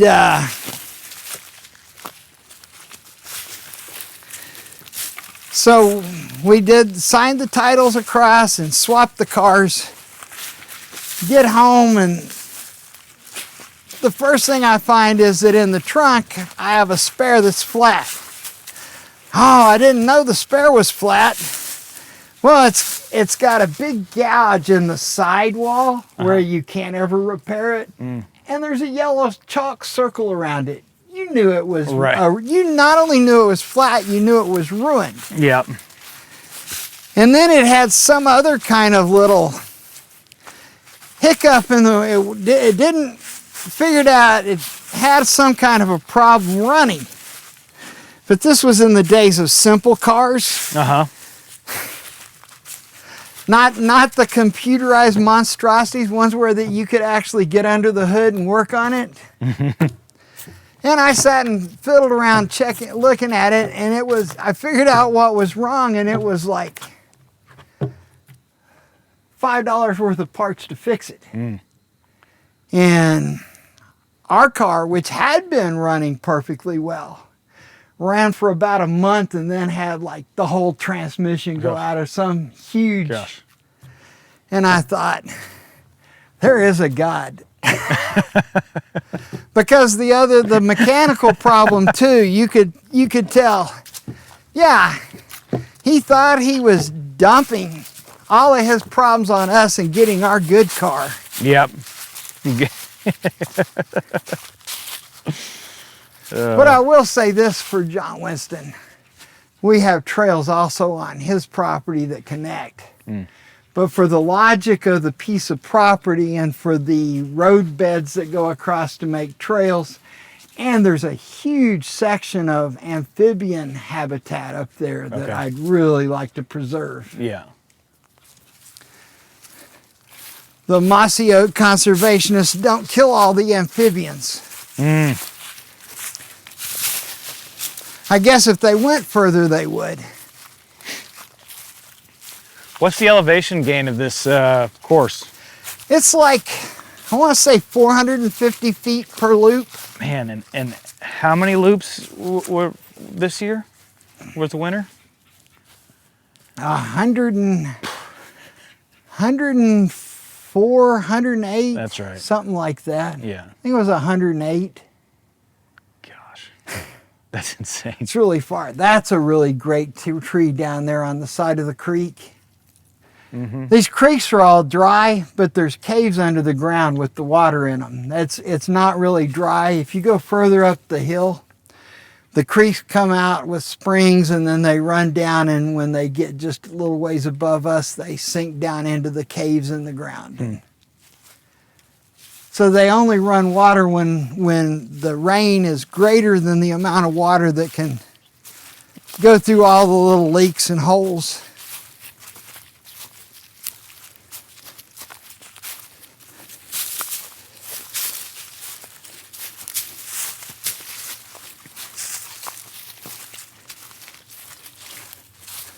So we're getting near the end of the endless loop.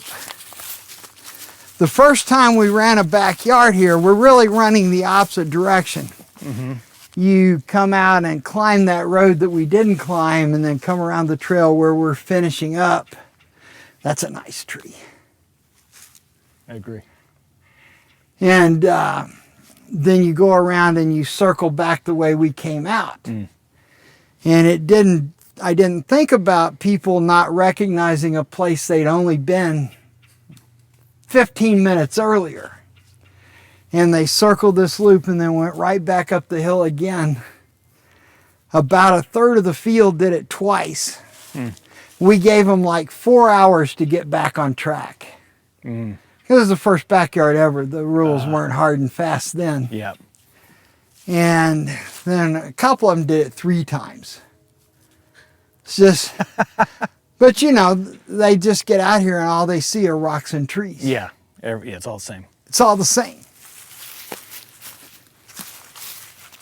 You mentioned Comrades earlier. Did you ever run that? No.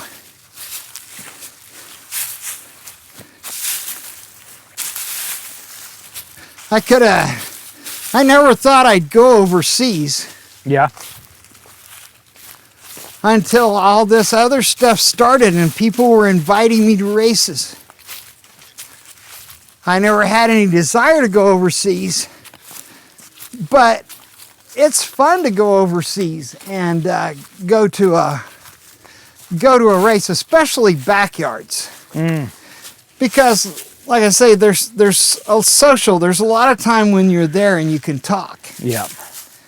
So you get to meet people and be around people that live there and know people. We get to do some touring and sightseeing, and Yeah. we don't have in our, it looks almost like a fossil, but I'm not sure. Not good enough eyesight. I'm just not smart enough. So we would go over there and you go to a race and you gotta talk some and take selfies. Yeah. And not sign stuff so much until this goddamn book thing started. Now everyone just wants you to sign that book? They wanted me to sign that book. I told them, they say, will you sign your book? It's not my book. Did you read it? It's Jared's book. No, I haven't read it. What would be more boring than a book can't about imagine. me? I don't know. I've never had a book written about me. Now, think about it. When he got to a certain point, he sent me all his stuff he had written, and I went through the part that was like more factual. See, that's the hill we just came off of. It's a little higher than it looked when you were going down it. Yep. Wow. And I went through it looking for factual errors. If it was part where he was at Biggs and he was giving his impressions, well, I didn't need to proof that. Right. Because it's his impression. I can't correct what's in his head. Yeah. And then with the experience of having stuff written for a long time, you got to learn the difference between material errors and stuff that, Of no consequence. it's not worth the trouble. The color of your shirt, Yeah. you know, Like the spirit versus the letter of it. it's just people they read stuff written about ultras, and a lot of times there's math errors. Yep. Well, they're immaterial. None of those people know what that number means. It doesn't have any visceral impact to them. You're right. And in 5 minutes, if they quote it, they'll quote it wrong anyway.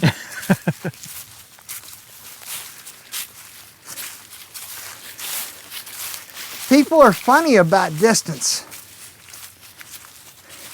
Here's that rock ledge again. I forgot to point out when we were over there that it's the same rock ledge that's on this hill.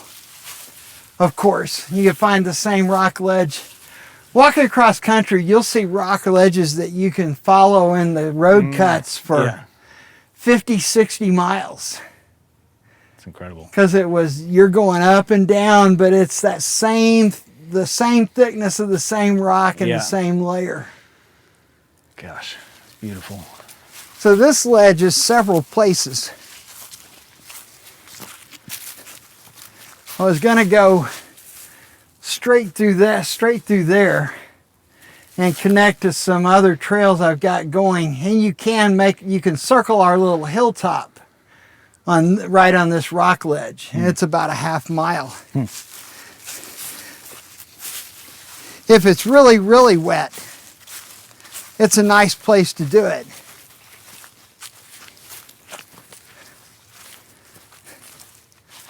And then there's the molar. That's a dinosaur tooth, you know. The molar? Yeah, it's a molar. What I like to do is look at these and remember my spelunking days. Yeah? In my spelunking days, if my head would go through a hole, I could get my whole body through it. Gosh. And I've crawled through holes that no bigger than those. Way down deep under the ground where you're relying on the guy behind you if you get stuck to grab your feet and pull you back out. Do you know the story of Nutty Putty Cave in Utah? No. Someone going through something like that, but they were disoriented, and they go into something like that, and it's the wrong thing, and they go in so far to the point where every time they even take a breath in, it's pushing them further in, and they ended up just leaving him there and closing off the cave. No.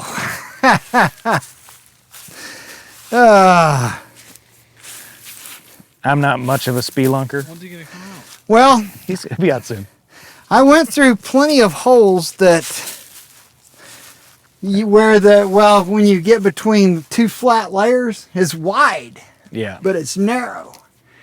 And you get in deep enough, you have to exhale, scoot forward. Yes. Inhale as much as you can, and then exhale and scoot forward. Oh. Now you just think about the shit you did and think, God damn.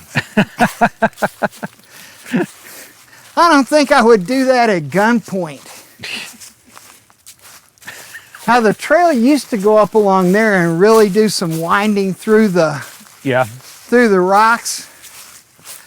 But when it became a championship race, we took out a lot of the hardest stuff to make it more feasible to do.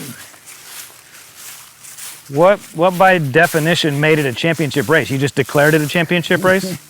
Well, the runners started calling it a championship race in 2017 because all the best backyarders in the world were here. And then 2019, we called it the de facto championship. Yeah. Because we went from just letting people to enter to making a portion of the field qualify. Uh-huh. And then it went to full qualifications in 2020. You could still qualify with an exceptional performance on a non-backyard. Uh-huh. But after that, there were so many quality backyard races that it no longer worked that way. So see, you used to be weaving through all those rocks up there. Wow. And we moved it down so you could run straight.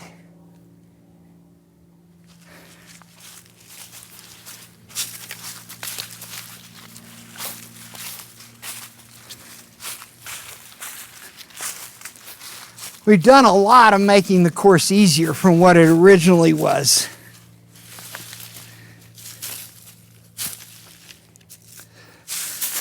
The first year they did the same loop the whole race. And then when it got dark, we lost all the runners. Really, it ended up going, I think, 16 yards. But what got everyone was they couldn't finish the loop in an hour because they couldn't find their way fast enough.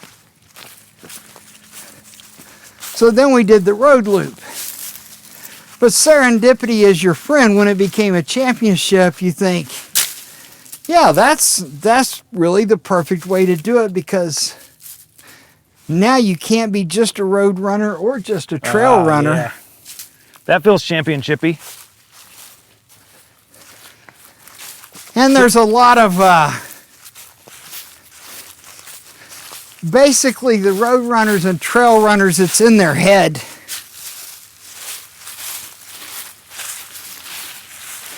When you see some guy, they come running off the trail, and as soon as they hit the road, they got there. Oh God! Oh my hip! Oh my knee! Oh my foot! Oh my God! I'm dying! You just want to slap the fucking shit out of them because it's just stupid. Yeah. What's the scenario like? Just they're worn out or what? No, they imagine in their mind that if they step on pavement, they'll be injured. The funny thing was, I crossed from the days when all ultras were roads to all ultras were trails. Yeah. So initially, the majority of the runners would not run a trail run because, my leg, my foot, my hip, my knee. Yeah. Fucking morons. Yeah. It's just running. Right. Yeah. And they've done lots of studies in trying to develop those super fast tracks. You know what the biggest obstacle is to making a super fast track? Your suspension system adjusts so that the stress is always the same. Oh my gosh. So it proves your point. Yeah, now you stand on concrete all day, it'll make your back hurt. If you run on concrete all day, that hardness, it will make your feet sore. Yeah. But, yeah, it's not a big deal.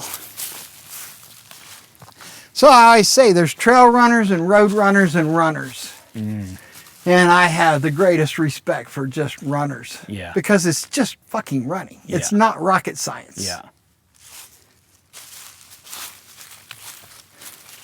We are not that fragile. But I've also learned over time, the mind is a powerful weapon. Their pain is real. Yes.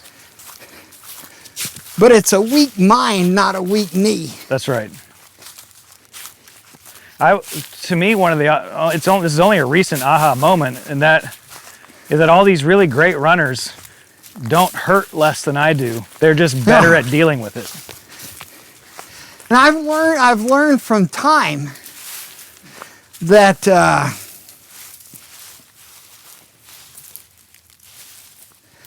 some things are a factor of time and some are a factor of distance.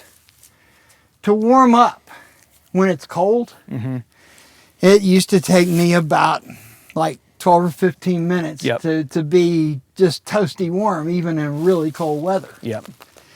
Now it takes like 45 minutes or an hour.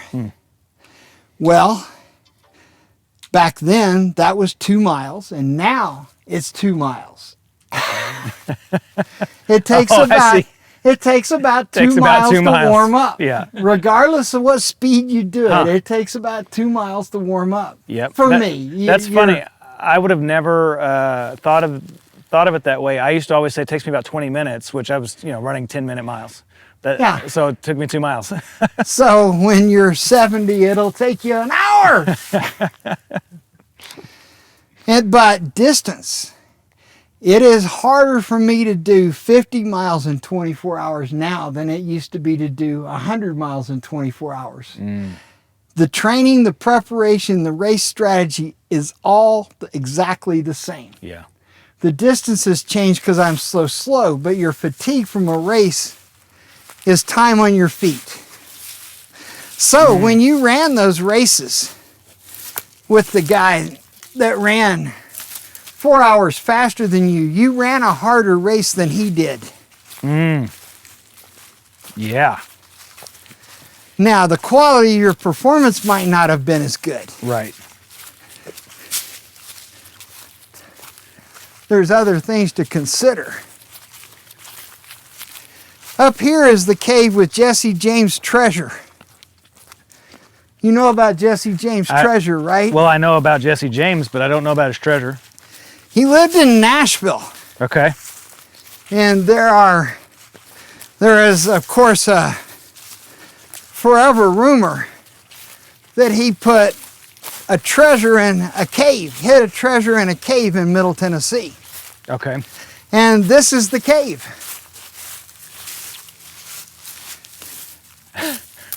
If you were to go into this cave, about 20 feet back from the entrance, there's a ledge on the left side, and there's an old rotted out trunk sitting there with piles of gold and silver coins just kind of mixed in. Right now? Yeah. I mean, I'm not going into that. No, no one can go in there. No one's going to go in there because you know how the electron works. Where is an electron? It can be here or it can be there until you observe it. Right. And observing it changes it. So the Jesse James treasure is like an electron. As long as no one goes back there, it's still there. That's right. It's in a cave on my property. It really increases property value. Yeah. Like significantly. So. And it's also possible that just beyond where you can see, there's a 100-foot drop. Right. Between you and the treasure.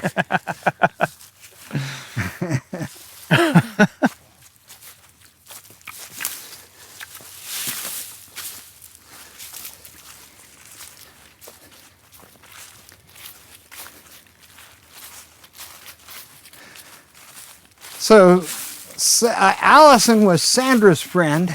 That's how we located the place.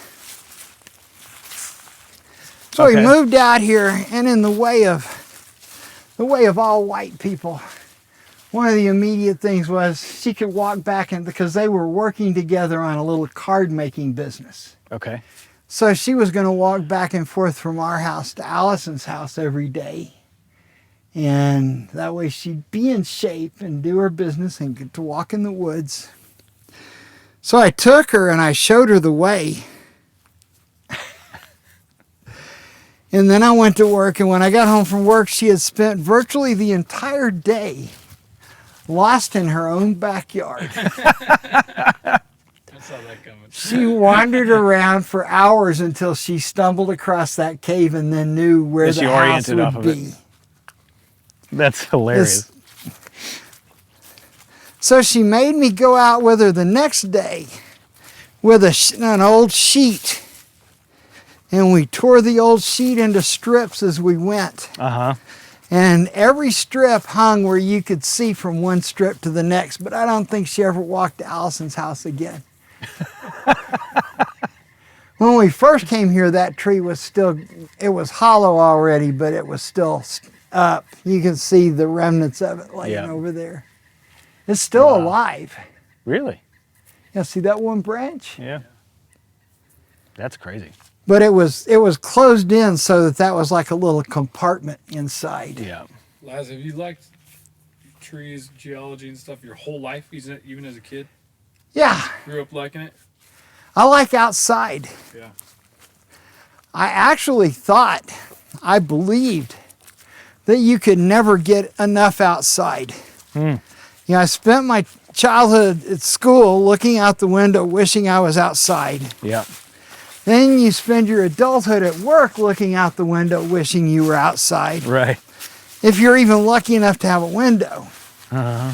But when I did the Transcon in 2018, I was able to determine how much outside is enough. Yeah. What was the answer? 126 days. That's plenty. There's a lot of good things to be said about inside. Yeah. Start liking insects. It always would kill me. You run into somebody and they would like, stop and I'll feed you supper. So you get to their house and you go in, they're going to fix supper, and the first thing they say is, would you like to eat outside? No! No, the least favorite place for me to ever eat is outside. Inside, you have light.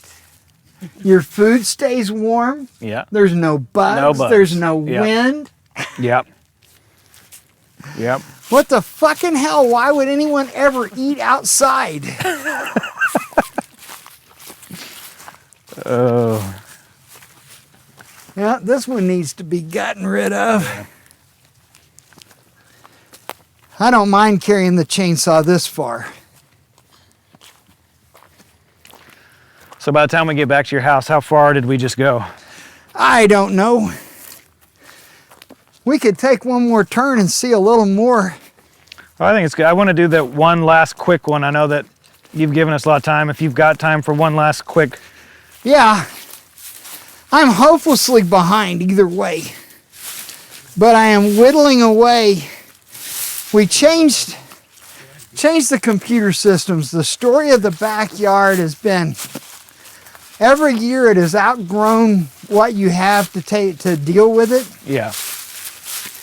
And then you have to completely, you have to rebuild everything so you can handle the greater volume. And then by the next year, it's that much more volume again.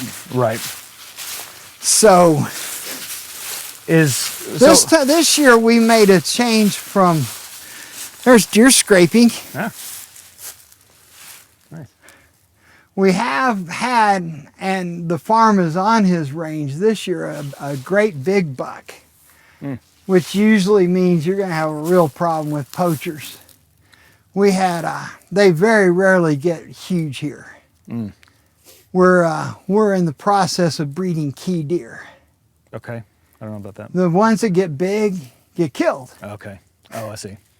We do, the people that tell you, well, the hunters replace the predators. No, they're the opposite of the predators. The predators they weed it down for a healthier population. Yeah. We go after the healthy ones first. Stopped to get gas, and there was a guy with 3 does on the back. I saw he had a pile of deer on the back of his truck. And I looked, and they're all doe. I said, thank you, thank you, thank you.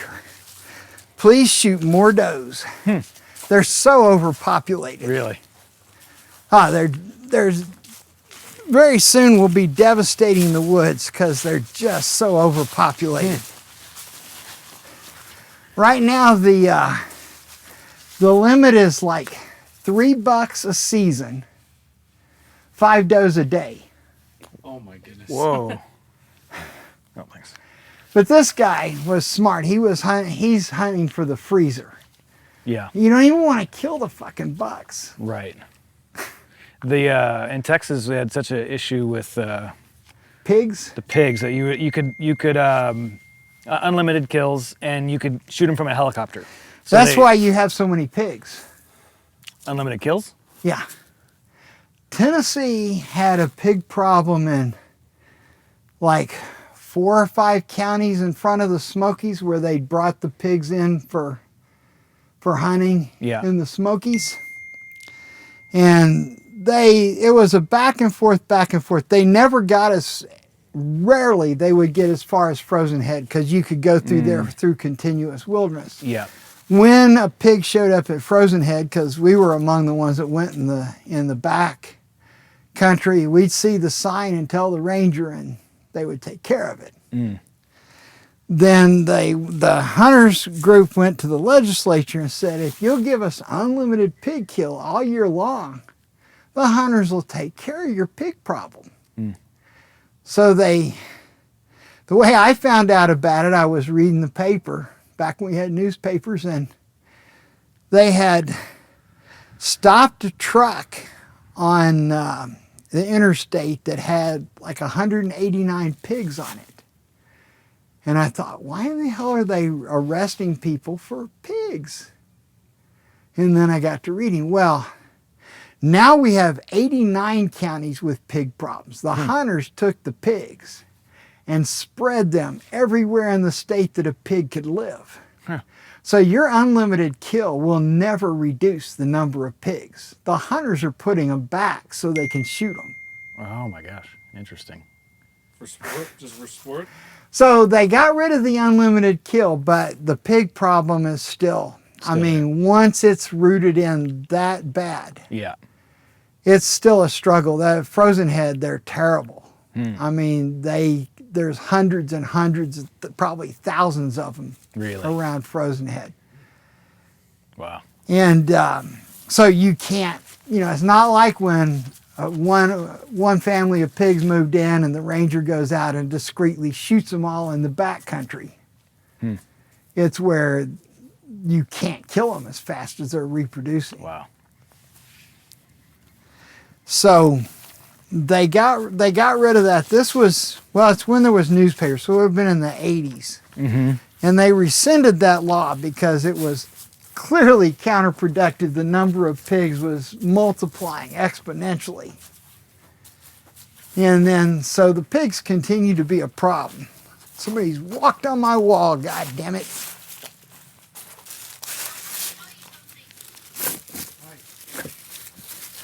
First thing people want to do is walk on that wall. Really? It's dry stack. Its enemy is being walked on. Yeah. For this last section, are there seats on that front porch? It's just so nice out. Would you rather sit? Well, I don't think there's any seats on the front porch. All right, that's okay. There's seats on the back porch. Are you up for sitting outside? Sure. We're not eating out here. That's right. No chance. Oh, thanks. Do you want to eat outside? No. I have balanced enough food on my knees to last a lifetime. Do you mind if I used your restroom again? No. Okay. There's a chair over there. I'll have Ben help set up the scene. We're gonna sit out here for this last Okay, cool. last one. This last one will be 20 minutes here.